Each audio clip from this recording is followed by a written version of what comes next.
True Footy Podcast, episode 3 now. It's draft day today, or it was. It's just about ending now. Yep. And it's probably the day of the year where the biggest draft nerds either, celebrate or commiserate as much as they do on grand final day, at least for me anyway. So yeah, it's a very exciting day for big supporters of the AFL, and plenty to talk about from the draft period today. I was probably going into it. I reckon it was one of the hardest ones to pick in terms of who was going where. Yeah. And we saw from pick 2 the first surprise of the day, which I don't think I've ever really seen before. Yeah. And then from the late teens, it got really quite surprising. There was definitely a lot of players that were locked into several big name phantoms that didn't go in those positions. Like you said, I think this is a really even draft.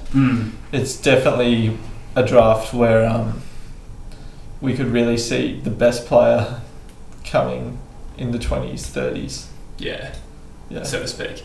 Yeah. No, as an Eagles fan, it was a big draft for us, for you and Joycey Bush. It was an equally big draft for Fremantle, and I don't think I've ever talked about a draft so much going into it. So much options to sort of cover. I was like, yeah. Like at 5 for the Dockers, there was like 4 or 5 guys. I would have been like, I'll work with this guy. He can be a star, hopefully. Yeah. Sort of like in your romantic life. I wish I had that many options, mate. That's a great self-burn straight into it. So I mean, I think the best way to break down this draft would probably be to go through it club by club like we've been doing. Yeah.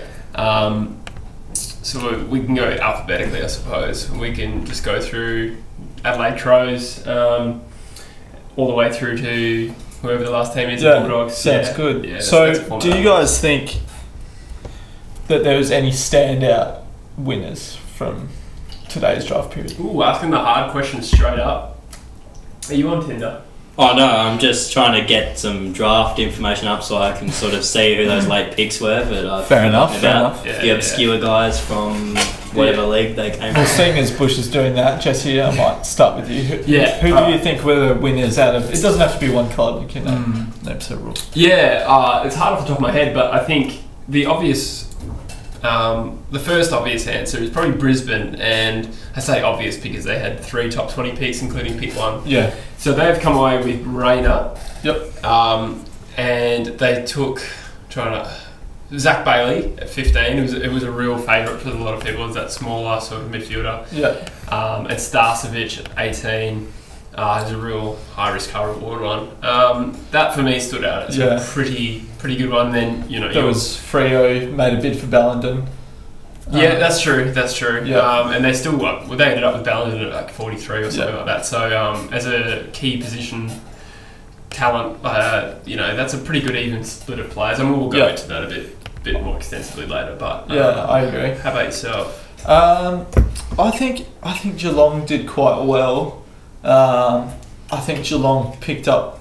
We're definitely drafting around where other players got picked on the day. They picked a lot of, pretty much all of their picks were sliders, except for maybe Kelly. Yeah. They took Fogarty at 22. They took Kelly 24, Constable 36, and Myers 57. Yeah. I think there's potential that Constable and Myers could, in the future, be seen to be absolute bargains for that pick. Yeah, I agree. They've really restocked their midfield. Sorry, Bush's dad was just smiling and waving at the hence why we all look there. The one thing I was thinking with the Geelong though is that they took a lot of midfielders, and arguably they've got the best, deepest midfield in the league, so it's going to be a hard team for a few of those guys to crack. Well, definitely for the first few years of their career. I mean, the counter argument to that is that their team's also pretty mature, their current midfield, and I would say that the midfield stocks, in terms of young mids coming through, I don't think they're really quite there. I mean, we've lost like Lang recently, Jared Jansen a couple of years ago. I guess they got Parfitt and Cockatoo pretty much close to the team, but I don't know. I like what they're doing in terms of bringing in the next generation. You know what I mean? So, Yeah. Busher, do you have a team? I didn't mind what Hawthorn did with the late picks. They got some name guys like Dylan Moore. Yeah, Dylan Moore. Yeah, Yeah. He ran the top time in the 2K time trial. Yeah, absolutely. He's like, steal. by all accounts, Yeah. all the guys commentating on the draft were like going, why hasn't this guy been taken yet? They also Sorry. got Warpel at 45, which a lot of people had him in the 20s. So Yeah. another one that could be a really good steal. We watched obviously the Fox Footy coverage. It was really interesting to see that Dylan Moore was ranked at 12. Yeah. If you guys picked up on that, and obviously where he went at like what pick Yeah. 60 or whatever. But pick 12 was probably higher than any other Phantom drafter or draft expert I'd seen him go. So for them, that's a bit of a bargain. He's a pretty small player, but a bit of upside definitely. So for anyone that doesn't know yet, maybe we should just run through the draft. We'll just quickly do. So obviously pick 1 was Cam Rayner. Pick 2, Andrew Brayshaw, a bit of a shock. 3, Paddy Dow. 4, Davey Zuniac. 5, Chira. 6, Stevenson to Collingwood. We had Clark and Caulfield go to St Kilda.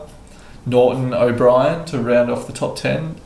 And then Are you going to go all the way to pick 80 or? No, I'm just going to round out the top 20. Bonner and Fogarty at 11 and 12. Mm-hmm. The Eagles' first pick was Jared Brander. Matthew Ling to Sydney. Zach Bailey to Brisbane. Ed Richards to the Bulldogs. We had Jack Higgins to Richmond, really talented player. Brandon Starkovich, bit of a bolter, one of our major bolters to Brisbane at 18. Yeah. Will Powell, also a bit of a bolter at 19. Massive bolter. Callum Coleman-Jones, again, bolter. Yeah, the triple threat of bolters pretty much. And that rounded out the top 20 for the draft. But I think overall, especially the top 10, most people had their Phantoms pretty bang on. Maybe, change the order around, but Yeah. the right players were in there. O'Brien in the 10? I thought he was more of that early teens. Yeah, from what I well, heard. I think it was Toomey started breaking that a bit early, and then there was a couple of Phantom drafts after that really ran with the O'Brien story. O'Brien to pick 10 story. Yeah. I thought he was a lock for West Coast at 13, but obviously it wasn't to be. Carlton, obviously, he's a pretty high impact player. He lacks a bit of production, and he's pretty uncontested in his style. But what he does have is weapons. He's fast.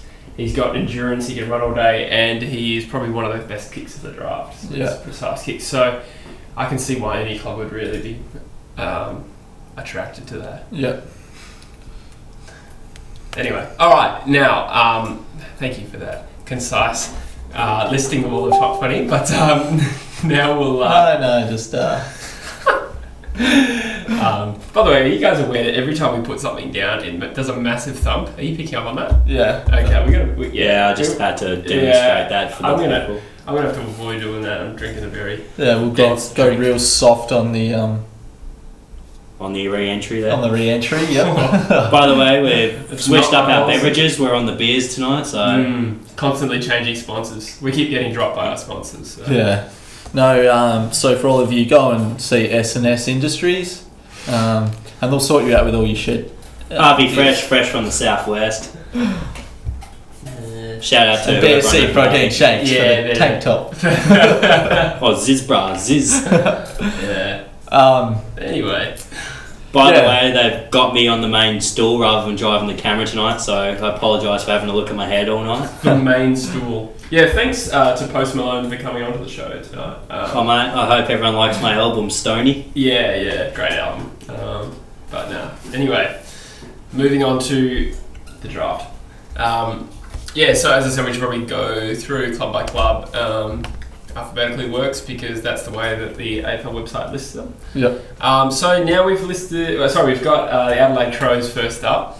Who did they take again with their 2 picks? Because they took 2. They've got Darcy Fogarty at 12 and then Andrew McPherson at pick 40. Okay, Yep. yeah. Now, I remember when we were watching the top 10 fall, from about pick 4 onwards, we kept saying maybe Fogarty.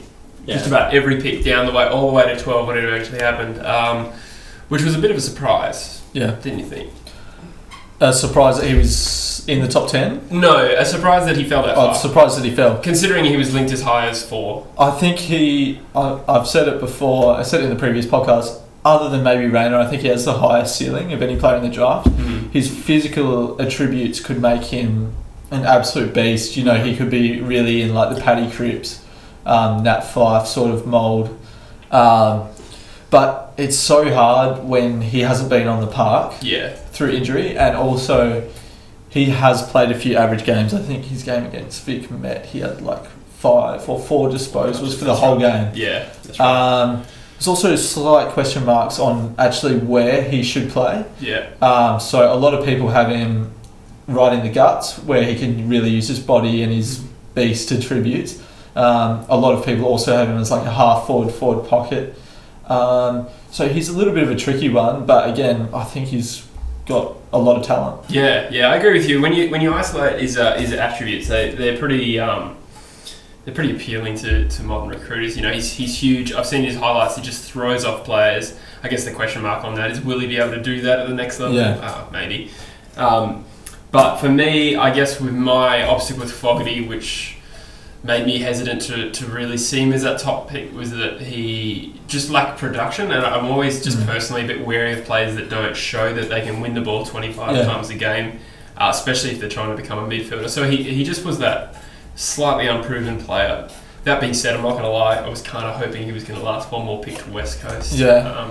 I think Adelaide will be very happy with that. He's a local boy. He is a local boy, and I think there were whispers that he was pretty keen not to leave South Australia. So I wonder if that's a small factor in the Saints, in particular, passing over them, because they were quite strongly linked. Yeah. So the other pick was Andrew McPherson. He's a 186 centimetre defender. Yeah. Bit of a general defender, really. Yeah, he's more of like a running, rebounding defender. I think there's potential for him to play in the midfield. And funnily enough, I think he got linked to the Crows quite a lot because he's South Australian around that second pick range. I saw about 5 Phantom drafts had him go Adelaide, and because it was the lazy pick, and it ended up becoming real. So from their perspective, that's two good value picks. They only ended up taking the 2 for the draft, which was interesting. You don't often see a team just take the 2.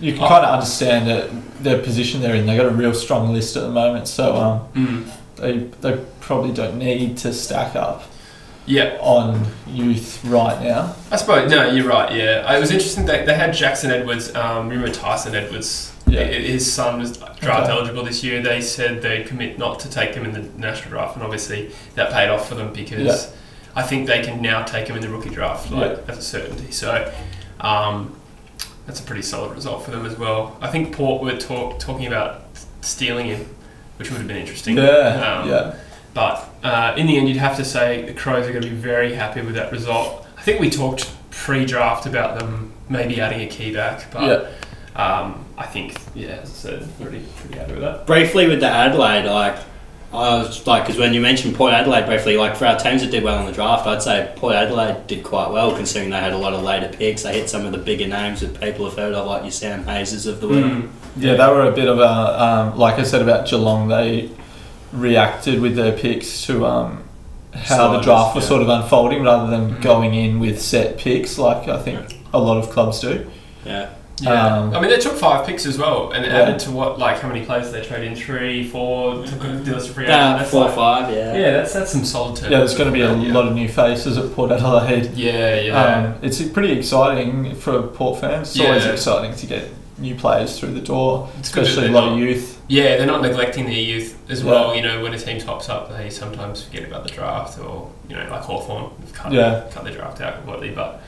Anyway, we should probably talk about Port later.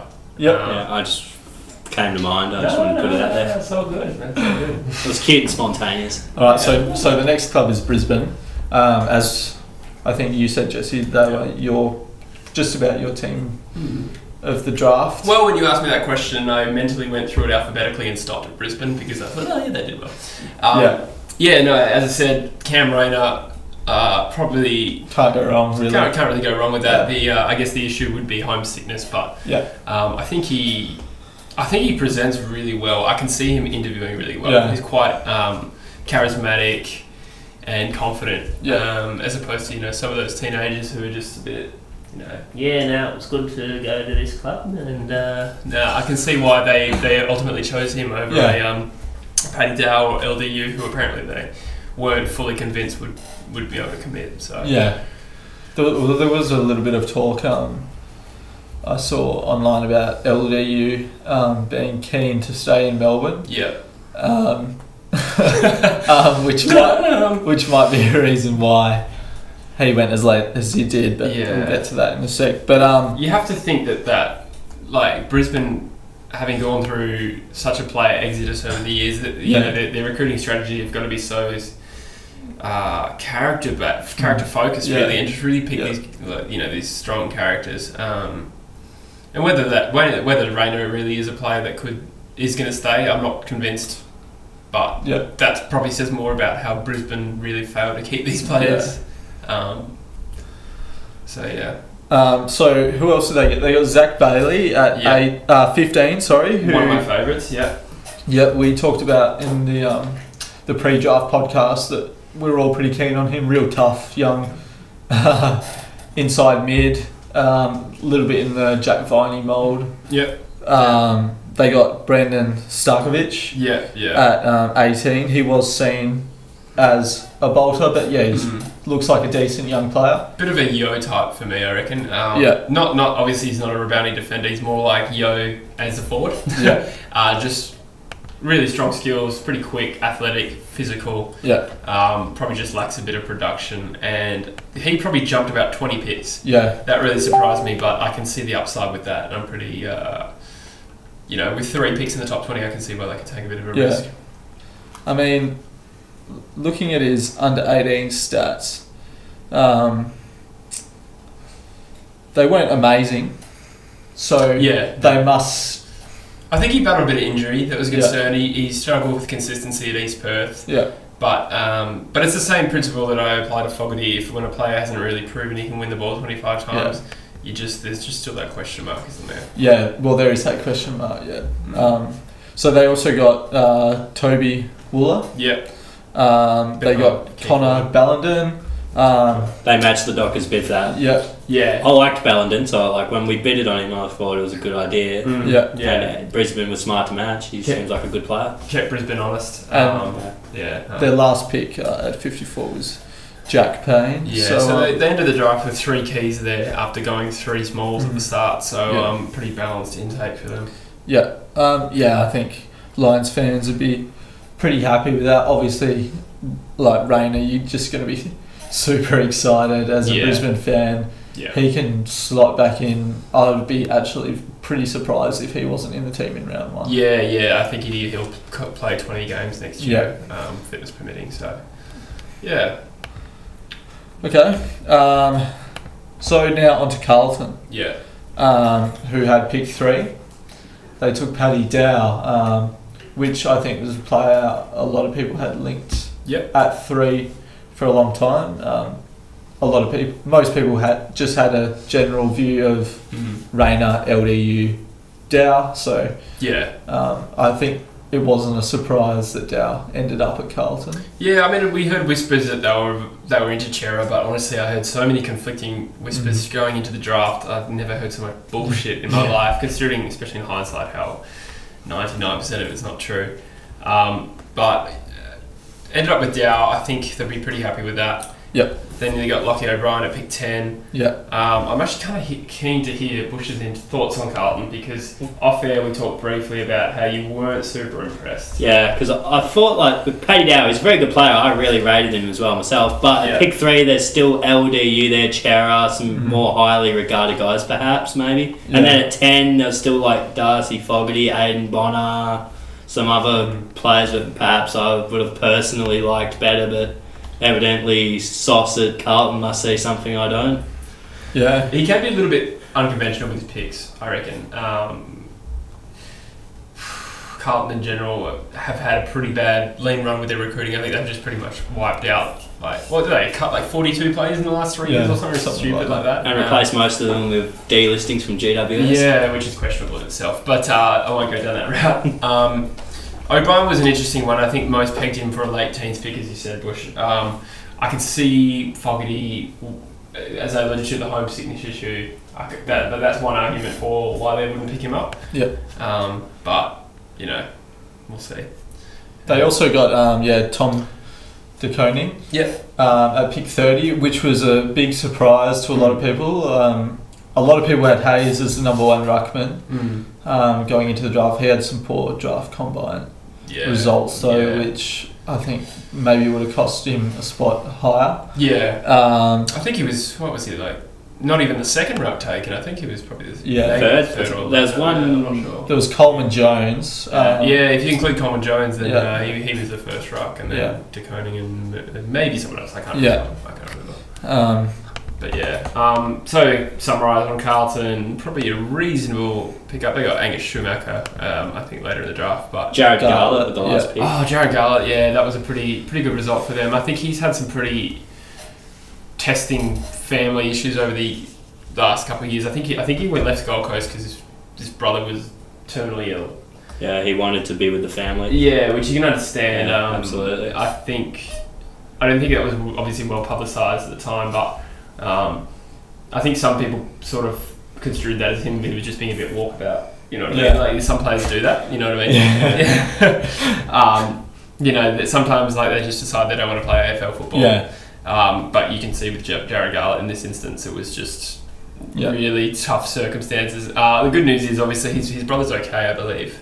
That's why he's returning to footy. And I was still surprised an interstate team. I thought a WA might have had a punt on him. Yeah, it was a bold move by Carlton, but you know, with literally the last pick of the draft, I think it was, he got taken. So pretty good haul for them, I'd say overall. Yep.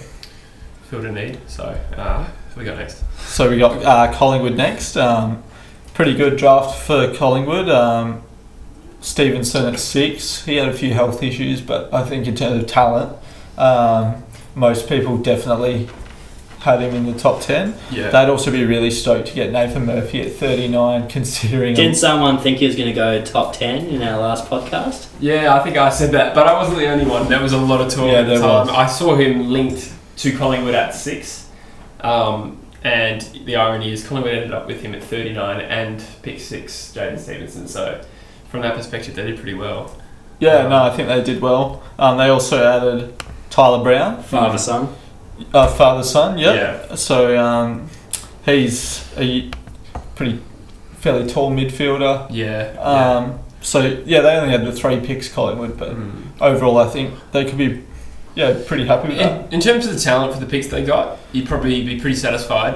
Murphy in particular, I'm quite surprised he lasted to 39. He's a very skillful left-footed utility, really strong mark, future as an outside mid maybe. Yeah. So, you know, they got good value for money, so to speak. But I guess from a list need standpoint, there was probably a key defender gone begging there. Particularly Norton, in my opinion, could have been. I can understand why Stevenson probably considered better available, but at 38, I think at least Claverino was available. I think Sam Taylor and Harry Petty were gone, but from a needs perspective, Collingwood probably, including the trade period, probably missed an opportunity to fill a bit of a list hole there to add some key position, but to make it 3 podcasts in a row where I've criticised Collingwood. I think their draft was pretty good. To be fair, they, like you said, they didn't draft that key defender, but definitely can't be unhappy with the picks they got. From a best available standpoint, it's hard to fault. But even if I would have taken Norton, but that's I'm just a guy on the internet. I know. Who we got next, Stanklord? So we got Essendon next. And they picked Jordan Houlihan with the 49 again.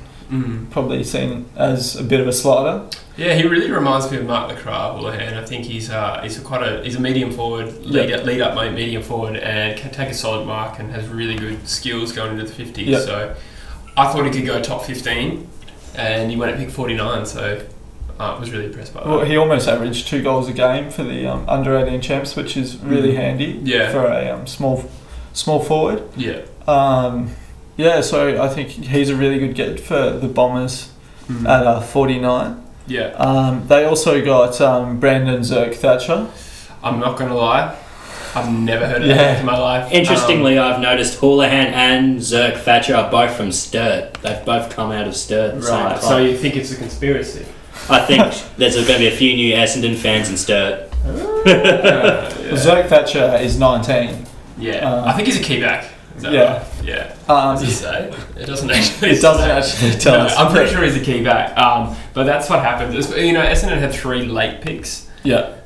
So they got a well-known player in Houlihan, but Zerk. And they also got Matt Guelphy. Yeah, he's another overage Claremont midfielder. Pretty solid waffle talent.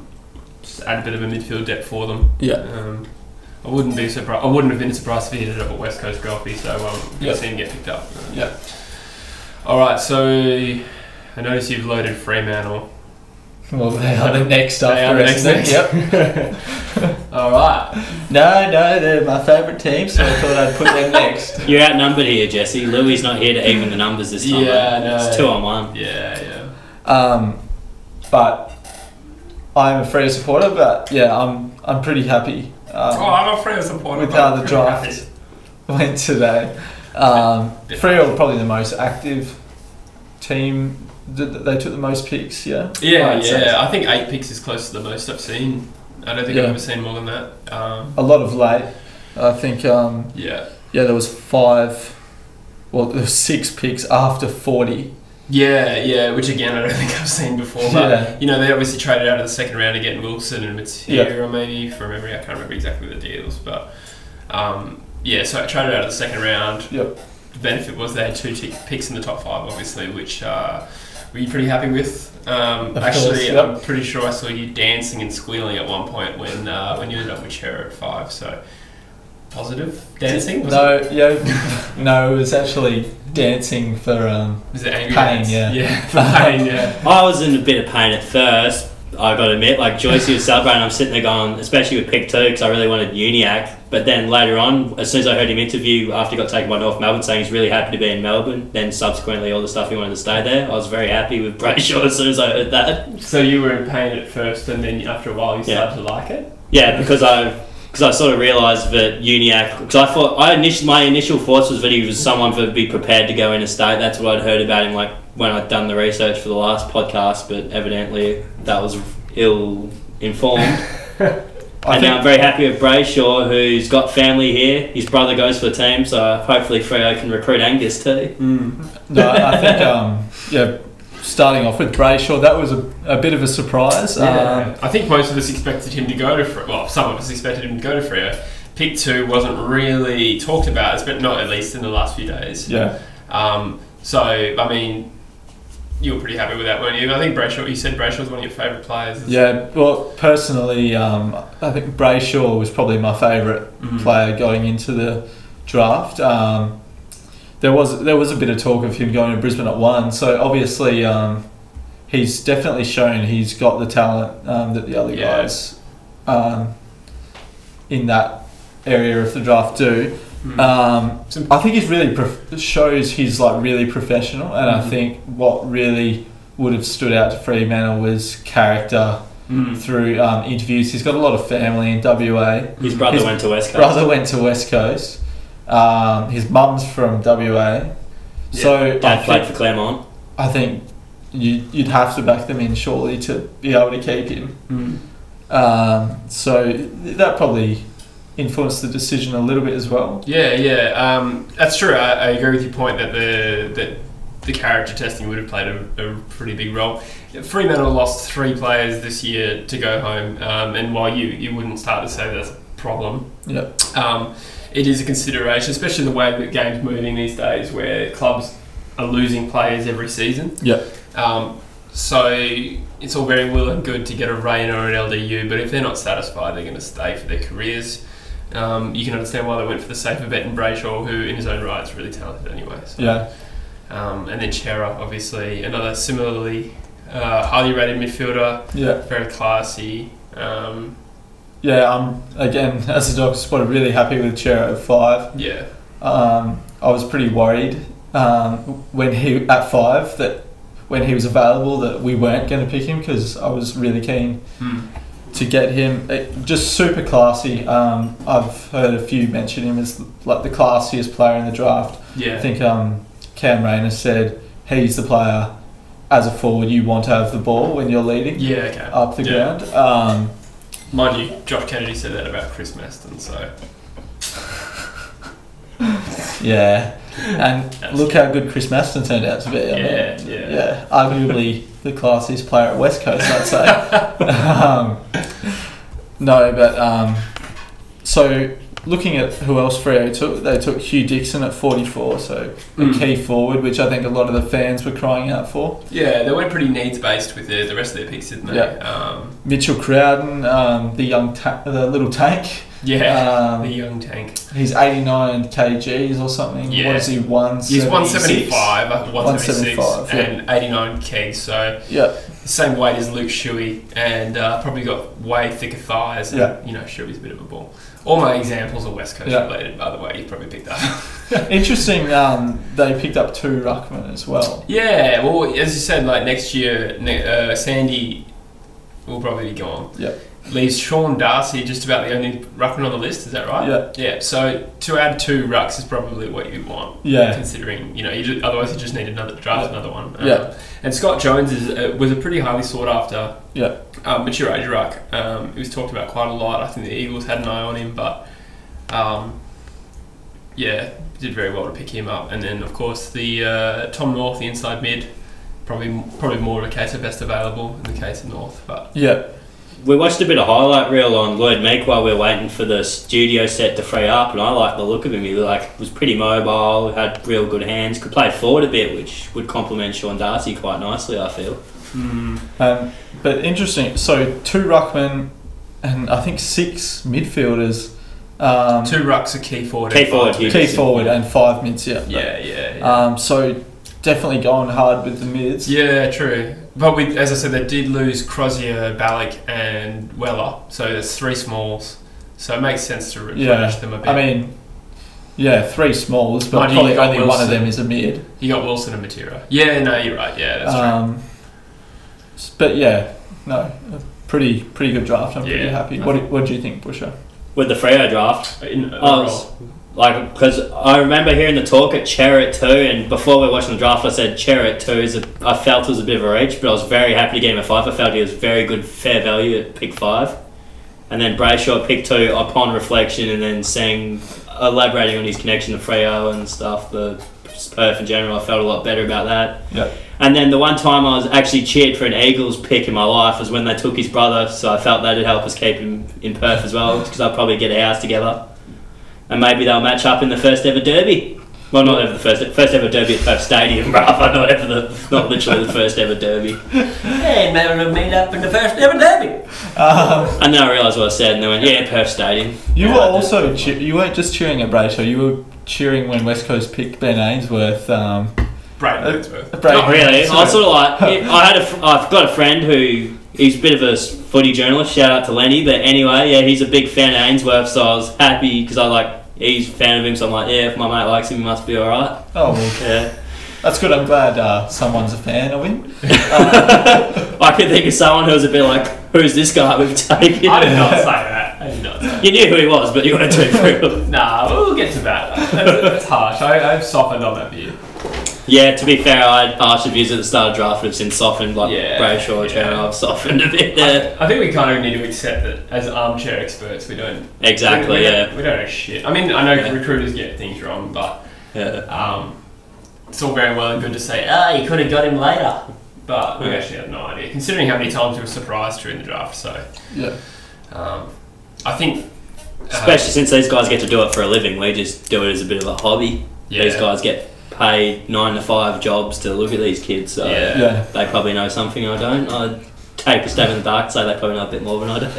At the risk of going on a bit Generous. of a tangent, I think if you go on a bit of a meltdown right after the draft, you can make yourself look like a real arse in the future. Yeah, I think- especially if the kids pan out. I think the unhappiest I've ever been with a draft for the Eagles was 2013, and looking back, we had Sheed and Barras come out of it, and that's probably one of our better drafts in the last few years. Yeah. So Yeah. it's just a patience is really important. So we'll see. But we'll talk about that later. Yeah, we will. So anyway, on to Geelong. We already talked about them a bit. So they picked up Fogarty at 22, Kelly at 24. Then again, be really happy with Constable and Myers later in the draft. So they had 4 picks ranging from 22 to 57, and I reckon the 4 players they took would have all been ranked between 20 and 35. Yeah. So in terms of value for money, again, they've done exceptionally well. Even if they probably did have a need for maybe one key position player. Yeah. In terms of going best available, I think adding some good quality young mids is pretty important as well. But we did touch on those, so we don't. So overall, you got to give them a tick. Give them a massive tick. They stole my boy Constable at pick 36. I remember talking about that pronunciation is just so harsh on the ears. Oh man, I know, like it is right. Constable. Yeah. So on to Gold Coast Suns, and they've gone with a big reach with their first pick with Will Powell. Will Powell, yeah.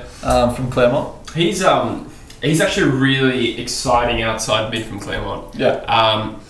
If you watch his highlights tape, he's a really strong mark, very very skinny, very quick, bit of a line breaker.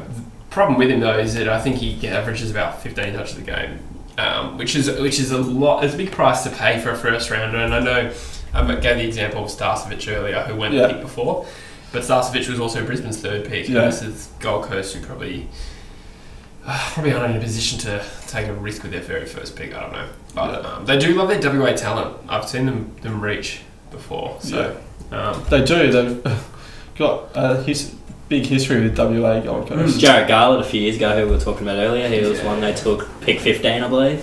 Whatever year he went. That's about right. Yeah.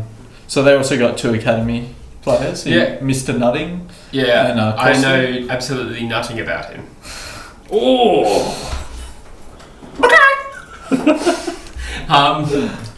You said it so German when you said that. What? I know nothing about him. I thought you said I said like a German chicken. I've been working on my German chicken. Sounded overtly sexual. Alright, who else did they get? They got Charlie Ballard at pick 19.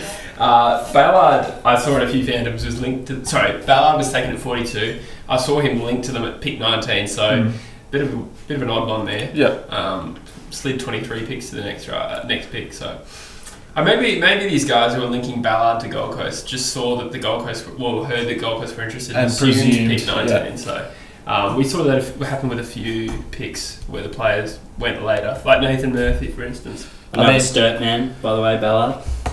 You and your Sturt. I never even knew about Sturt till tonight, but the amount of times I've seen Sturt next players, like they must be doing something right down in Sturt, wherever Sturt is. What's in the water down there? Yeah. Alright, who we got next? Stanklord. So we got... Sorry, Joycey, sorry. It's quite alright. You are the Stanklord, I'm sorry. They took Bonar with their first, didn't they? Yeah, they took Bonar at 11. I think pretty... He looks stoked. Because I think he was tipped to go top 10, and then when it, like after top 10 he obviously wasn't picked. There was about, I think it was 5 non-Victorian teams, and I just remember his face. He just looked stony as hell. He was not happy. I mean, come on, Sydney's like what, a 1 hour plane trip from like Melbourne, and he's playing AFL. So like players that are unhappy about that. Premiership contending team as well. Yeah, exactly. As far as clubs go, that's not a bad one. I mean, I'm making an assumption based on his body language, but I'm just saying he did not look happy. And they also got Brent Daniels at 27, Sam Taylor, the key back from WA. And Zach Langdon. Zach Langdon from WA as well, and an academy, Shipley. Shipley bloke, I think is their first, I think we talked about it in the last draft, last one, but I think he's their first ever actual Western Sydney prospect, so he looked really relieved to get picked up later in the draft. Oh, that's awesome. He was invited there, and... that's right, in terms of their overall drafting, you'd have to be pretty happy. They got the players sort of at the range that they were tipped to go. gathered a small forward, Yeah. and to fill a bit of a need, they just lost Devon Smith. Sam Taylor comes in as a key back, so Yeah. probably just didn't get a ruck. But now that I think about it, but Yeah. you know, there's other ways than the national draft to add rucks. So Yeah. general tick for them without being outstanding. I'd say like a solid 7.1. Yeah. Those P's get degrees. It's a pass. That's so true. Doesn't apply at all. But that's cool. That's a pass. Yeah, that's what you sort of said. It was sort of a But pass. isn't a 7 out of 10 a distinction? Yeah. It's a P. Mate, I don't know what a distinction is. Let's be honest here. Distinction. That's what happened to the dinosaurs, right?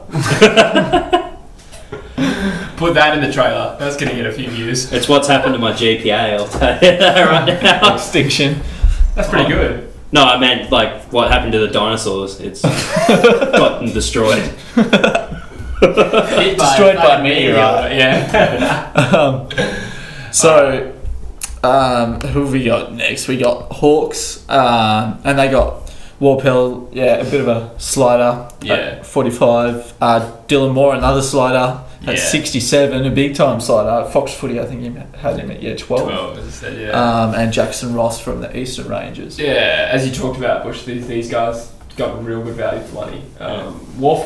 Warp I can really see becoming a real bratty, but sort of Jack Redden level. You were with cheering the for Eagles. Warple to go to the Eagles for a few picks, I remember. In that. Yeah, prior to the draft, it wasn't super interested. Well, it wasn't really one I fixated on. But as we went 3 non-mids for the first 3 picks, I really wanted a pure mid. So that's why I was thinking Warple. Just a really strong contested player. Dylan Moore, by contrast, is really lightly built outside, athletic mid. And then Jackson Ross is a bit of a sort of exciting outside wingman as well. So a pretty good mix of talent there. And I think we talked about it previously, but they've kind of neglected the draft in the past. But I think that's a pretty good haul considering their draft position. Yeah. All right. Before we move on to the next club, I think we'll just have a 5-minute break, and we'll be back with you in a second. Have a bit of a stank break. So we're on to Melbourne now. Yep. And they had a fairly standard draft, I'd say. Yeah. Not amazing, not bad. Who did they end up with again? They got Spargo in their first one, right? Yep. Fritsch Yeah. at 31. Yeah. Is he mature age? Just click on it. I know that he was like I think he's 20. Yeah. So I think he's a bit of a mercurial sort of flanker, medium forward. Yeah. I think he's a pretty high risk, high reward talent. Yeah. So he's an interesting one. Probably went a little bit earlier than Yeah. I expected. Harrison Petty, key defender. Yeah. So adds the balance to their list, or their intake really. He kind of soared up the ranks as a key back, and gives their list balance. They got who else? They got Spargo. Yeah, a completely different player altogether to the other two. Yeah. He's just a real midgety, wiry sort of small mid. I personally wasn't a fan. Yeah. I don't know if you disagree with that, but he's just a real run all day outside accumulating mid. I just really don't see the damage of that. One of those cheap posy type of dudes, you reckon? Yeah, like I mean, how tall is he? He is 172, so he's a midget. 72. Yeah, it's one of the smaller mids in the game. I mean, you can make the comparison to Caleb Daniel. Jack Higgins was one of my favourites. He's a fair bit taller, but the difference with Spargo is just I don't think he's just damaging enough. Caleb Daniel was quite damaging with his ball use. I mean, he had 20 disposals in the under-18 champs, so it's not bad. Were they impactful possessions? That's what I mean. Like it's the impact per position. I don't know. Ooh, cop that, Joycey. Cop that. Yeah. I've also realised I left my water on that other table, so I'm just going to quickly grab it because I'm a bit thirsty. You do Go it. for it, big I fella. didn't get a water. That sucks. Did you want one? Yeah. I can get you a water now if you like. I'll get you one. Please do. Live stream, I'll pour you a water, my good sir. Okay, so Chuck us a glass, Joycey, actually, rather than me ducking through the shot. Say, cameraman's always thinking. I love how we could have done this in our break, by the way. Give him a doubly if you can't get it. Thank you. okay, so I can hear every sound effect amplified. yeah. Amplified. Where the hell were we? So Melbourne. Yeah, Melbourne. Finish it off with Oscar Baker from Yeah, Aspley. I do quite like Oscar Baker as a real hard running outside mid, real quick. I think he was that's so loud. What, you can hear the water and stuff? I can hear everything so loud. I wonder if that's going to come through. Probably. It will, yeah. Shit, how good are these mics? Thank God we don't have a bathroom in here. Can you imagine that?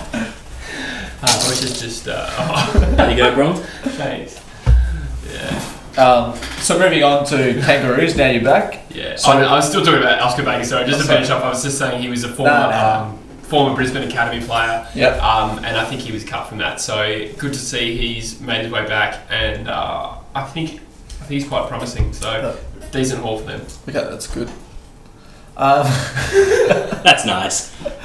So nice one. Busher, North Melbourne next, and they got your man, didn't they? Oh, he was my man until I found out he was a little potentially homesick, and then I did a bit of a 180 on him, if I must be honest, as soon as I found that out from a biased Fremantle. 180 on him, if I must be honest. As a biased Fremantle supporter, I coming down definitely into did a the 180 as soon as I found out he wouldn't have stuck with us if we did tag him. Yeah. But he's still a very good talent, no question. Great pick for Yeah. North Melbourne. Got to be Exactly, he'll stoked stay with there. that. I think, as I said at the time, I think it's a bit of a steal for them. Benefited from the fact that the two of the three picks before them were non-Victorian teams. Maybe that threw them off them or something. But I mean, in terms of his upside, he's just such a big body. I can see him really becoming a dominant, accelerating contested mid. So that's exactly the sort of pick North should be taking in my mind. So good way to start off the rebuild. Round one tag, you reckon? Is it him tagging someone else? No, them getting him, tagged. him getting tagged because he's arguably their best midfielder. Yeah. It's not a bad call. I don't reckon you need I don't to think tag he'll him. get tagged. I don't but, think you need to tag a single one. It was I more a think joke he- about him being their best midfielder. Yeah. I think it could be a possibility by the end of next season. Zeeble, I guess, but Yeah. Wouldn't even bother tagging Zeeble. Woo. Oh no, that's There's the not even... first call out, ladies and gentlemen. Nah, I just think he's a solid sort of B grade, B plus player. Okay. Not particularly damaging, even if he's effective. And I would say make the same comparison to Matthew Prittis, another Eagle comparison. Yeah. But you'd never tag Prittis. And Prittis He's a little bit of a poor man's Dangerfield, Zeeble. Fair enough. I think the way he plays, yeah. Yeah, I mean, it's just I don't find him that damaging, even if he's a good player. I'd say he's a poor man's Dangerfield and a rich man's Gary Rowan. So it's just some real middle ground there. Yeah, fair enough. I just say there's certain midfielders you do and don't tag. You wouldn't tag Brad Ebert, but Brad Ebert's not a bad player, for instance, in my mind anyway. Yeah. your first non-West Coast Eagles comparison there. And he was a former West Coast Yeah. player, so Fuck, I didn't even realise that. even Rockcliffe. All right, I'll go Rockcliffe. I wouldn't tag Rockcliffe because I feel like he's. I don't think you need to really tag these inside contested players that every possession they have is already contested. So I'd be tagging the guys who can damage you with a bit of space. Yeah, that's a good point. I'd sort of go with Stephen Hill there because he's gotten better now, but there was a few years ago when if you tagged him, it wouldn't be nearly as impactful. So it's more that runny, outsidey guy that can damage you once those bulls get it out. I stole that because I saw that nickname Cam Rayner the Bull. Yeah, he's a bit of a bull. So next is Port Adelaide. And We didn't go through the rest of North's picks. okay, we can do that. Okay, we didn't have to, but now I've made it awkward. We must have. I was just going to say, pick 23, they got Will Walker there, a bit of a reach. But that Kyron Hayden guy, is it Kieran or Kyron? Kyron. Could be Kieran. I think he was a key player in like Subiaco's reasonably dominant run through the waffle the past years. I think he's been one of their key guys. Yeah, it reminds me a bit of Pal Pepper, but again, maybe just doesn't win enough for the ball to go earlier. Average 15 disposals, Yeah, which for a mid is average. not amazing. Yeah, so he's one that if he can get the ball 25 times a game, then he's going to be a real threat. So all in all, a positive step for them. Billy Hartung as well. Getting Hartung was a bit weird. I don't know. I didn't mind Hartung, but he's a bit maybe one-dimensional. Bit vanilla, bit non-damaging, but yeah. Well, They also picked up Tristan Sherry. yeah. Not Not gonna lie, not sure. who that is. 72. Yeah, no, I think he's mature age. Right. Yeah. Oh no, he's 18. Okay. So Sorry. from the Western Jets. Don't know that much So about it. yeah, Yeah, that's able right. to go into Port Adelaide. Yeah. So Port Adelaide, they were the big movers at the back end of the draft. Yeah. First pick at 47. Mm-hmm. Sam Hayes. Yeah. Bit of a steal. It could be seen to be. I think he had a really poor, by all accounts, draft combine, which I think might have put him a bit lower in the pecking order of the ruckman. Yeah. I think he just lacks a bit of that physicality. He's very wiry. Probably just doesn't really like the physical stuff. I don't want to sound harsh to the kid, but I think that's important if you're going to be an AFL level ruckman. Yeah. So I think I can see why he slid over, De Koning.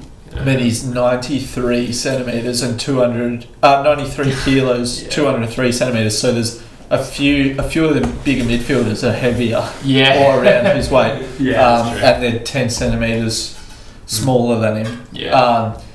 I think, though, if a couple of years in the gym, he could be a good long-term prospect for Port Adelaide. Yep. Back to that point quickly, Mitchell Crowden from Freo is almost heavier than him, and he's only 175 compared to 30 centimetres on him. 30 centimetres, and he's almost heavier. Yeah, so it's mind you, that kid's a bit of a freak himself. In terms of his bit of a body type. Absolute manlet. Yeah, manlet. I like it. Bit like a dwarf, because I'm going Lord of the Rings here, but the dwarf's like pretty solid. He is, short. actually. He's a real Gimli body type. Gimli, son of Glorn.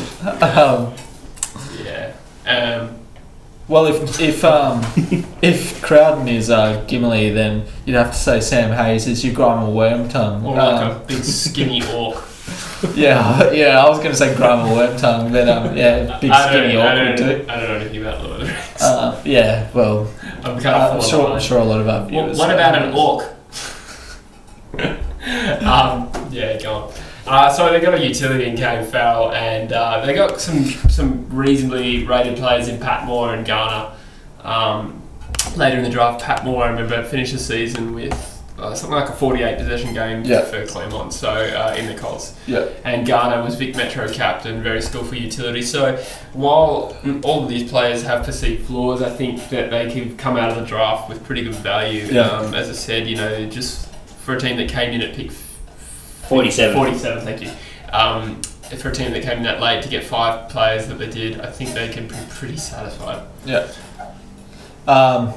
Moving on, Richmond. Jack Higgins at 17. I think that's where a lot of people thought he would go around. Really talented player. He's actually, for me, a real Richmond pick. I can just imagine him playing for Richmond. Just annoying. I feel I've got a few too many of them personally, but I think that's kind of how they play. They just like Jack Rewalt, one big target up there, and then the midget brigade. The midget brigade. The midget brigade swarming around, just really applying pressure, and he's going to be great for that. And he's got that X factor, so he can finish. And he can play as an inside-out mid as well. I mean, his production is so high. He's good overhead. He's good around goals. He's such a complete player. He's just a little bit short. I think that's why he slipped. But I would have absolutely loved him for West Coast 4 picks earlier. But I mean, if he was like 184, 185, he'd probably be a top 5 pick. Top 3 even. Yeah. They also got Coleman Jones at 20. It was seen as a bit of a reach. I think I can see Coleman Jones being one of those ones that divides recruiters. So half of them probably didn't rate him that highly, and the other half did. I know some fan drafters thought he was top 15, top 10 talent. And he's a pretty solid ruckman. So also from Sturt. Let's just go with Sturt trivia. I don't know. It just kept coming up, and I love it. He is onto something here. There's definitely some sort of conspiracy going on. Yeah, definitely some sort of AFL white. Did Sturt win a flag in South Australia or wherever they're from or something? Yes, South Australia. Is it South Australia Sturt? It is. Yeah. I don't know though. They also got Bolter, Patrick Nash, and Ben Miller from Subiaco. Yeah, interestingly went with 3 talls and with an undersized ruck and Ben Miller. A pretty good deal for Nash, getting him at 34. I think a few people expected him to have to use pick 25 to match, but instead they got a whole extra player out of it, really. So they were really going at either ends of the spectrum for either the midgets or the big fellas. There wasn't much middle room there. Sort of like Bush on a Saturday night out. Oh, mate, I don't get near anything on Saturday night. Yeah, Busher loves the midgets. Yeah, he's just and the big fellas. between the midgets and the big fellas. I like how he always brings it back to not ever getting any action. He's like, Mate. I get nothing on a Saturday night, so shut up. Mate, if you can't laugh at yourself, I can't laugh at you guys, and I like laughing at you guys far too much. So You got a good outlook. Yeah. absolute, mate. By the way, as you can tell, ladies, you can message me if you'd like. Yes, he is single, ready to mingle. Yeah. But don't get in contact if you're involved in any Chinese investments, because he'll knock you back straight away. If you if you got Twitter, his handle is Busher the Bulge Lord. So I don't think I have a Twitter anymore. I probably deleted it. At Ramnuts. We're getting a bit out of here. We gotta get back. Who are we talking about? Talking about you, mate. So going on to St Kilda, we're going to go on to St Kilda. They had 2 picks in the top 10, Hunter Clark and Nicholas Caulfield. 2 really good picks, I reckon, pretty safe picks. Yeah. Also Oscar Claverino and Ben Patton, so I reckon they get a tick for their draft. Yeah, Hunter Clark in particular is probably my favourite player in the draft. I feel like he's probably top 3 talent, if I had to say so myself, just because he's just so complete, balanced inside out, balanced dual-sided, quite physical as well. Balanced. Yeah, just real balanced. Yeah. Just like Balanced. Just balanced. Yeah. Yeah. You know when things are like even. Yeah. Yeah. No, he's Yeah. quite good by hand in terms of left and right being really balanced. And no, but honestly, I just see him as a real complete midfielder. Yeah. And Quite balanced. yeah, you could. Yeah, that's probably the word. Well, I don't Would know. you use that word? I'm not 100% sure. Do you like Hunter Clark? No, I can't tell. Do you like Yeah. Don't be such a constable. And did you guys notice the glitch in like the presentation system? Every player after Hunter Clark that was read out, the picture of Hunter Clark came up on the screen. I think in the 4th round, a player got read out, and I said to you, I was like, that guy looks like Hunter Clark. Yeah. And you were like, no, that is Hunter Clark. It said Lloyd Meeks, and then it had that Fremantle on a picture of Hunter Clark, and you're like, bro, I thought for a second that was Hunter Clark. But it's true, that was a weird. He must have found that quite weird. Yeah. Just like, still. He's the face of the draft. Yeah, He well, is the unofficial face now. Yeah. He's the face of the draft in the twinkle in Jesse's eye. By the sense. Well, he's probably not the most handsome bloke they could have picked, but No. he kind of looks like a man crossed with a Who woman. is the most Which handsome? is quite balanced. Man I in the don't think draft? you love him for his looks, though. No, well. Anyway. Alright, who we got next? So we got Sydney. They picked Matthew Ling at 14, which some people would see as a bit of a reach, but I think he's a quality player, so I think that's not a bad pick there. Yeah, I don't see it too much as a reach. I mean, you're right in that it might have come a bit earlier than people expected, but in terms of the talent, I think it was so even there you could justify any number of players. They went for Stoddart later in the draft, so they've got 2 general defenders there, 2 rebounding defenders. So in Ling, maybe they'll see Ling as an outside mid in the future, but in terms of the players themselves, Ling, McCartan, and Stoddart, I'm a big fan of all of them. In particular, McCartan. Didn't kick any goals in the under-18s. What's that? Didn't kick any goals in the under-18s Who did? off 3 games. McCartan. Oh, okay, right. Right, interesting. I Yeah. didn't know that. I've seen just the footage of him in his tack games and stuff like that. Yeah. So just really good around the Footage ground. of him in his In pajamas. his jocks, yeah. I've seen very specific footage of him, Yeah. and I was very impressed. He's just very mobile, very good around the ground in terms of just marking in space and really good skills. His brother is at St Kilda, so Yeah. they do have a big history of Yeah. weird footage being released. Speaking Oh, of footage. yeah. I was like, what? yeah. Shout out to to the the chicken Dawes. train, Ricky Nixon. Yeah, choo choo. They also got Riley Stoddart at 53, so another. 53 is a really good value for Stoddart. Yeah. I think Toomey had him at pick 21. A lot of people had him at either 21 or 26 To West Coast, To West Coast, yeah. Yeah. He's quite evasive, quite skillful Yeah. coming out of defence. I'm a bit of a fan. I thought he had West Coast written all over him. I think they get a good tick. The Swans, I think. Yeah. They only took 3, but they're 3 quality players. Yeah. They could be 3 best 22 players, I reckon. Yeah. Ling could probably play straight away, I reckon. Yep. So, on to your Dutch babies, the West Coast Eagles. The Deutschbergs. They took 6 picks, so they were one of the more active teams. Yeah. took Jared Brander at 13, which some people were a little bit shocked by, others weren't. What, as a fan, what was your overall thoughts? My immediate thought was that I knew that the internet would be melting, because I know that a lot of fans wanted us to add to our midfield, particularly with our first pick. Which I can understand the argument. We've always had a weak midfield for the last 10 years, and we just lost Mitchell and Prentice, so I can understand the argument. But on the other hand, we have an ageing Kennedy and no real obvious replacements. And then in terms of the talent pool, I just don't know if there was a really clear best available mid that we should have taken instead. I guess Higgins you could definitely make the argument for. I would have been happy with, but on the flip side, Brander you could argue is just too good to ignore, especially he can play both ends of the ground. He was a pre-season number one, wasn't he? I think about this time last year he was talked about as a number one possibility, and I as the time goes on I'm pretty quite happy with that. Quite happy. It's very my balanced view. I think pretty quite balanced is actually a good way of putting it. Most Eagles fans, speak to they're 60% happy or they're 70% happy. Like, they're not thrilled with it, but they're not really. You're talking about the draft, sorry, or just Brander. Oh, okay.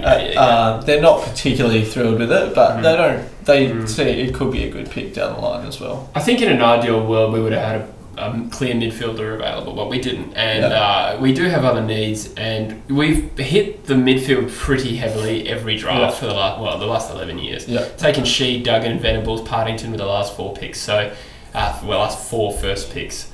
So it's good to have some balance, I reckon. They also got Oscar Allen at 21. I think a lot of people thought he was a possibility to go at 13, but they got to be really happy that they got him at 21. I think it was too good to ignore, and I think there's definitely some scope for him to play in the guts next year for East Perth. I think he ended the season with 2 games for West Perth Colts. You're talking about football, sorry. I thought you moved into something else there. Oh, really? Yeah. Playing in the guts. Yeah.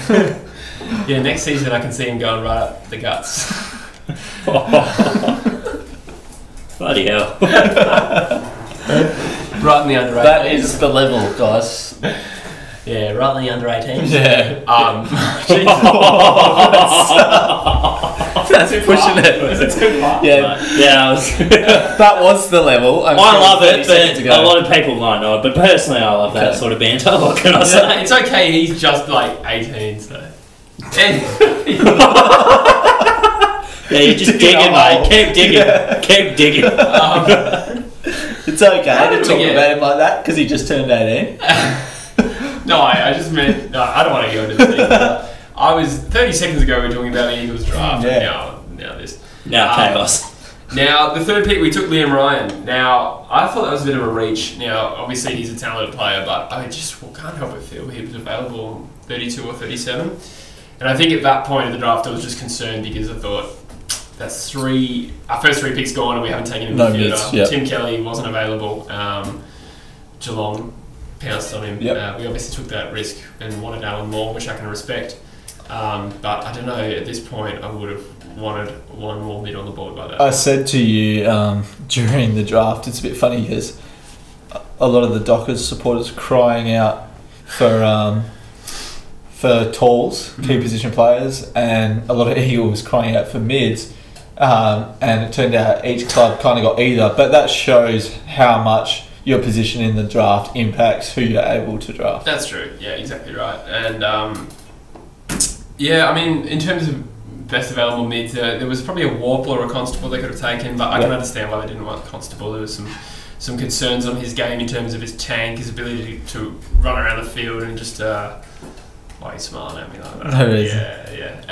Is it because I picked him as one of my favourite players in the last podcast? Is that what we're smirking at? No. And now it turns out he has no endurance whatsoever. I don't think he's a bad pick personally, but no, I'm just saying I understand why they might not have gone down that route. But I would have still taken a pure mid. Well, that took 3 mids for your last 3 picks anyway. Yeah, we did. I guess the argument for that, against that is that we probably should have spent an earlier pick on them. But you're right. We got Braden Ainsworth, who's a fairly well performed, overage mid. He's a bit slow, but he's quite strong in the contest, good tennis player, and quite good left boot. So I think he's kind of reminds me of Sheed, just Yeah. on limited viewings. The one I was really happy about was Hamish Brayshaw. Yeah. I was and- happy for you, Yeah. as mentioned earlier. Yeah. Obviously, Fremantle. Probably Yeah, I think some a sort lot of Dockers supporters were happy because they thought that's another thing that locks Andrew into staying in WA. Yeah, that's true.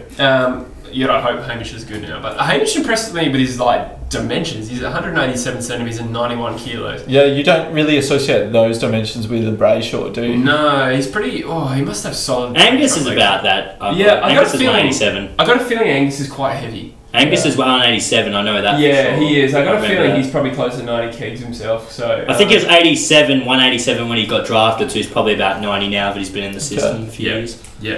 Um, Anyway, he's just. I can see him being a bit of a surprise and pushing for a round one debut. yeah, That's my okay. fault. Yeah, You over someone like Ainsworth. skirted over Jack Petroselli there, I noticed. I did skirt over him. That was probably the one that gave me a bit of the most grief.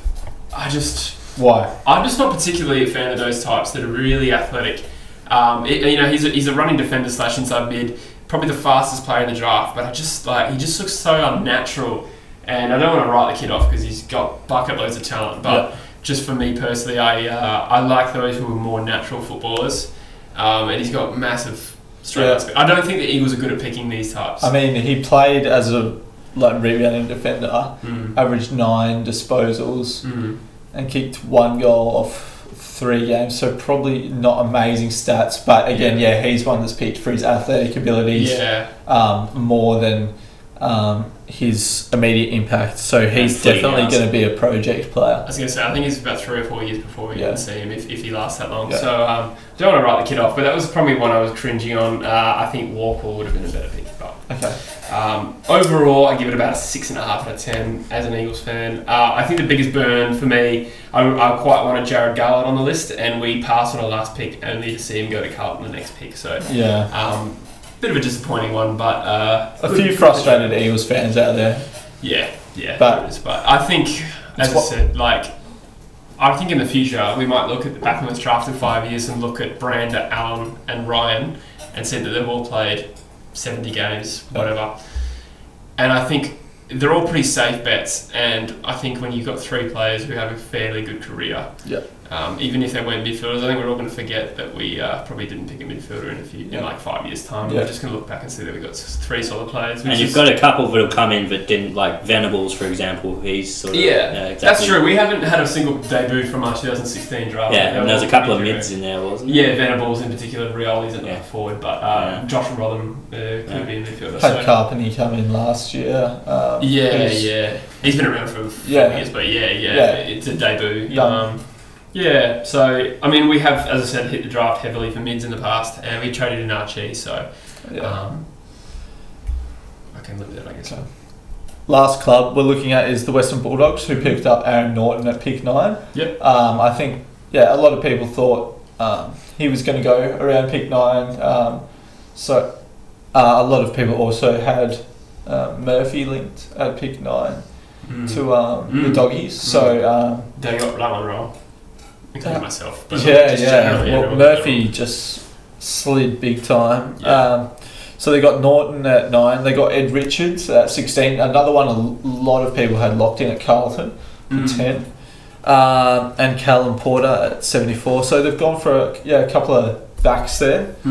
So I think that shows they're definitely picking off a needs basis. in this draft. I think they were actually okay for talls, but I think Norton honestly was just too good to pass up. I think any pick outside of the top 10 would have been a ridiculous steal. For me, he was the best tall in the draft. Yeah. And, I think, just add another potentially elite talent's really Yeah. good for them. And then Richards adds some class, which I know that they desperately wanted. I mean, Richards is a tough one. He's like Fogarty, didn't play heaps of footy this year.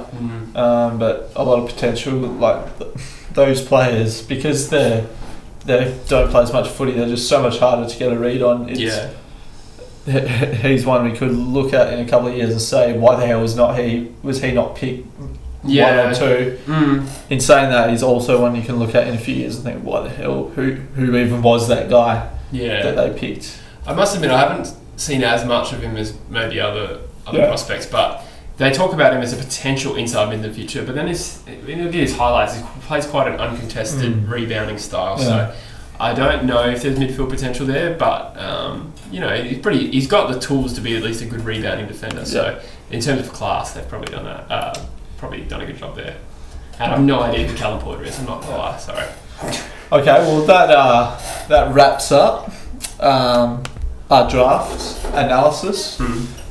So overall, I think the draft generally went how most people would have predicted. Always a couple of sliders, a couple of bolters, but overall, you're pretty happy with the West Coast picks. We're pretty happy with Fremantle picks.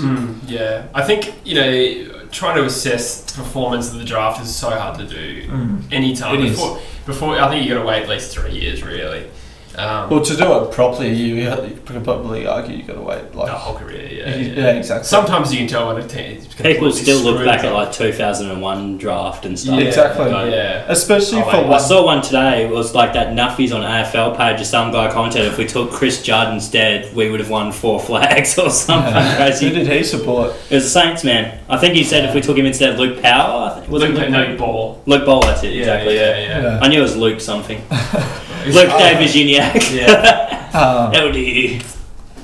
But especially West Coast, they're because of the type of players they took. I think those players can take a little bit longer to develop. I think Ryan will play pretty early. I think he's recruited to play round 1. To be honest, could overtake LeCras, I'd say. Yeah, well, that's an interesting one. I don't know if the Eagles have the balls to drop LeCras, but with Rowley and Ryan, we've got the talent to probably phase him out. So that'll be really interesting one to keep an eye on. And I think for Fremantle's perspective, Fremantle. Sorry. Well, but they could have almost 3 or 4 of those players playing round 1. Yeah, you got the 2 mids there, and probably Scott Jones is the other obvious chance. Yeah, I mean now we've depending on injuries, I'd say Scott Jones, like if it's Sandy or Darcy. Yeah, that's true. I think he'd be a good chance. To play. Chera and Brayshaw, they're talented now. It's literally just getting games into them in the first year, really. It's going to be hard to get them right in the midfield though, maybe because we've got Fife, Neil. I don't know if we'll try and play Mundy back again. I don't know if we'll. I can see them. What we'll do with Mundy. They'll probably be forced to play quite an outside flank role to get time. I think that's how usually the phase. I mean, especially you got 2 mids that you got to fit into the team there. It's hard to give them both minutes. I think Chera is definitely capable of playing that half forward, half back role because he's such a classy ball user. Brayshaw probably a little bit more of a only mid sort of player. But I think he's got the talent, to be honest, to could see him play straight in like a tagging role at the start. They often do that with players to try and sort of learn from the more experienced midfielders. And both Chera and Brayshaw, they're not the biggest either. So they're going to need probably a couple of years to build a little bit of size, strength, especially with the size of the AFL, a lot of AFL midfielders these days. Yeah. Still, I like the idea, like with the 2 of them, it means we can make Fife play forward a bit more because, that's the one the Freo supporters obviously like, we need a key forward, we need keys. But with these 2 mids, you can potentially play Fife in the forward line, quarter and a half, maybe half a game. I know I've heard Fife's probably not too filled on that idea, but I think he'd be the best forward in the league if he was a forward. Arguably, I'd put that out there. And I'm totally, as I admitted before, I'm a biased Dockers fan, so take that into context. Yeah, and even with I've forgotten his name now. The Fremantle South Australian pick, Crowden. That's it. With his body type, he could almost play straight away as well. It'd be interesting to see where he fits in at AFL level because I think he's quite a pure mid, but at 175 you think he's got to find a role probably on a flank somewhere at least if he can probably rotate through the guts, but I think he will have to figure out a way to play a wing or something. Or maybe they might even chuck him in the back pocket or something like that. Yeah, actually that's a good suggestion, Lee Spurs sort of moving. He's got a really good left boot on him, so he can use that as a small defender. That would be pretty good actually. Alright, well that wraps up the footy season. The footy season? It's effectively off season now, isn't it? It's the off season for footy, but it's the on season for cricket. The on season for fun. So yesterday, we're going to do a quick analysis of the Ashes, which Yeah. started yesterday. Yeah, so the footy nerdy stuff's pretty much over up until pre-season. Yeah. Might do a little bit on the rookie draft, I guess, but Yeah. yeah, cricket all the way. So The Ashes side was a bit questionable, I've got to say. What do you guys reckon? Good segue. yeah, Yes, it was very questionable. Tim Payne, the big one for me. Yeah. Yeah, it was a bit bizarre, wasn't it? Not a lot of. There was much no form, like, which I said to you. This is quite controversial, but Lehman's more recently had a century. it makes me think of it's a who knows who sort of decision rather than Yeah. I can't work out why There is a he bit would of be picked. a boys' club stank around the Australian cricket team where Yeah. you know these guys keep getting gigs. I would have see Matthew Wade. He doesn't have great form recently, but just his experience, the fact that it's an Ashes, I would have liked to have stuck with him personally. Would have been good if Sam Whiteman was fit. Yeah. Because I think even though he doesn't necessarily have the runs on the board, he does have the talent. I think he does. What the hell was that? Was that you? No, it was, Oh. He does have the talent. He can project as the future Australian Yeah. keeper, and I think there's probably more upside to putting him into the team ahead of a Tim Payne, who's he's not a young guy anymore. I think he's over 30 now. Tim Yeah. Payne, right? Yeah. Yeah, well, What's his last Bancroft century like with was the gloves? 2006. Yeah. So what's Bancroft like with the gloves on? Sort of. good I don't question. know. I know that he sometimes just bats for WA, so Yeah. I don't think he's a full-time keeper. Yeah. I mean, Hanscom, he's been a part-time keeper, hasn't Yeah, he? that's So true, we've got yeah. like 3 average keepers and no good keeper in Yeah. the side. God. It'd be good if we could turn Hanscom into a keeper, Yeah. just in terms of that batting Yeah. strength. But But England really had Australia on the ropes today. I think we were maybe 4 for 70 76, yeah. at one stage. Yeah. Just When going that's, through the wickets quickly. Bancroft, he was caught behind. Kawaja. I think he was. Can't remember. I think he was LE. Yeah, he got out to I might be Moeen Ali. I wrong. remember it was Moeen Ali. that got out. Might be wrong. Yeah. Warner miscued one. Warner, yeah, hit a funny one. Yeah. And then I think Hanscom Score. got an absolute peach on middle stump. Yeah. That was Yeah. originally given eye and then reviewed. Yeah. That was a bit bizarre. So things were looking very, very dark then. Yeah. Got a bit of a partnership building, maybe with Sean Marsh and Steve Smith. Yeah, at the but- moment. As I was about to get into, Jesus, Bush. Great minds think alike. Steve Smith, as always, he's Mr. Reliable for Yeah. Australia, isn't he? Yeah, as soon as you see him in the crease, when you see him in the crease, you feel just a bit more comfortable. Yeah, you do. Yeah, I felt good, even though Sean Marsh can be a bit erratic. I feel, in terms of form, I felt pretty comfortable with them together. Yeah. I just felt like they were going to steady, and they did. So the partnership now would probably be about 84 or something. Yeah, I think you got a big props to Sean Marsh. He came in with a lot of pressure on him, especially because Maxwell just hit a double ton today. Did he? Yeah. Sheffield. So he's He hit a hit double ton in the Sheffield he's hit before, a I wonder. double ton. God, that's not good for us. Australia down 4 for 76. They really targeted him. I think they had every fielder inside the ring.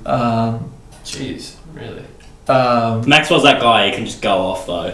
He's like, Yeah.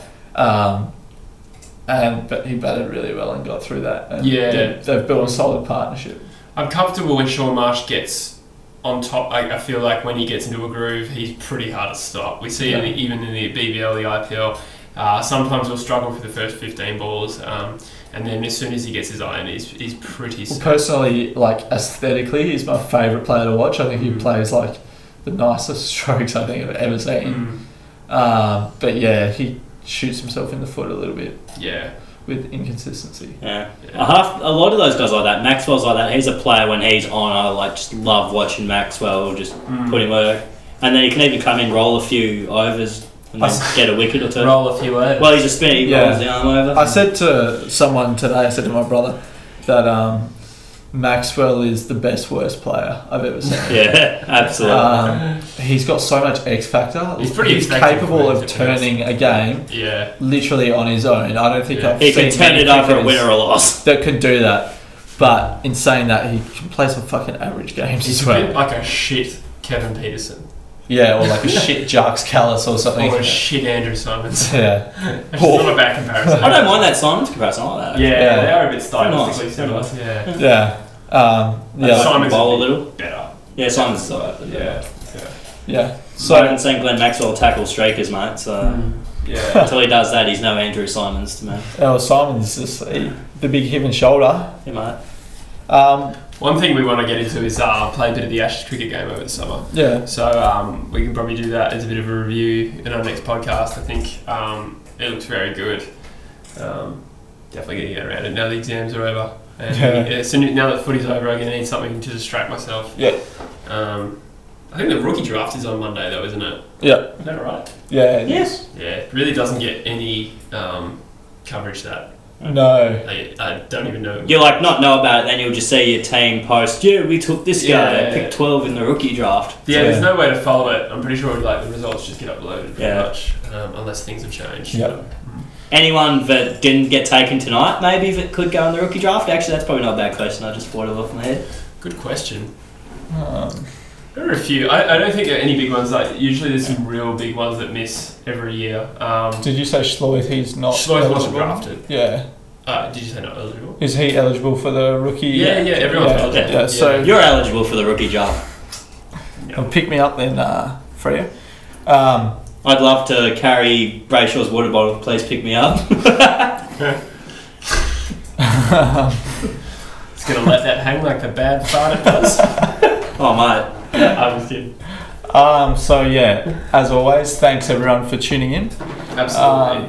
We'll try and get the next podcast up pretty soon. Yeah. We do enjoy it. Got a bit of time off now, so see you very soon, I guess. Awesome. See ya. Serious.